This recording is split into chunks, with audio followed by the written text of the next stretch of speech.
सध्या बरेचसे असे करिअर्स आहेत जे फार अनसर्टन आहेत. Yes. जसं आपण शेअर मार्केट बद्दल बोलू शकतो किंवा फिल्म इंडस्ट्री बद्दल सुद्धा बोलू शकतो. इथे उद्या नेमकं आपल्यासमोर काय वाढवून ठेवलंय किंवा उद्या नेमकं काय होणार आहे, सो मग हे आपल्याला माहिती नसतं आणि इथे कुठेतरी तो स्ट्रेस खूप होऊन जातोय. सो मग त्या अनसर्टन करिअर्स मध्ये आपली माइंड स्टेबिलिटी मेंटेन करणं हे किती महत्वाचं आणि ते कशा पद्धतीने करता येईल. येस, आता बघा, पर्टिक्युलरली आपण शेअर मार्केट किंवा रिअल इस्टेट किंवा जे नेम आणि फेम वाली इंडस्ट्री किंवा पॉलिटिशियन्स या ज्या फील्ड्स आहेत ना, याच्यामध्ये मी ज्या ऍक्शन्स घेतोय, for example as a politician मी जे वागतोय याचा रिफ्लेक्स काय येईल आणि समोरून काय रिझल्ट येईल हे माझ्या हातात नाही. सेम वेनी आपले कलाकार पण मेहनत करतात, त्याचं रिझल्ट आपल्या हातामध्ये नाहीये. शेअर मार्केटमध्ये पण तेच होतं.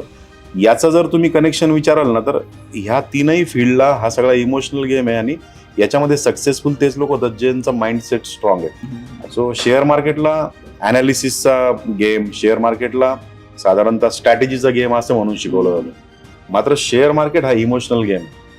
ऍक्च्युली शेअर मार्केटच्या तुम्ही कुठल्याही सक्सेसफुल व्यक्तीला विचारा, ज्या व्यक्तीचा स्वतःच्या इमोशन्सवरती कंट्रोल आहे, तोच व्यक्ती शेअरमध्ये कुठं थांबायचंय, कुठं शेअर सोडायचा आहे, कुठं तुम्हाला स्टॉप लॉस क्लिक करायचा, या सगळ्या गोष्टी तुम्हाला साधारणतः भेटू शकतात.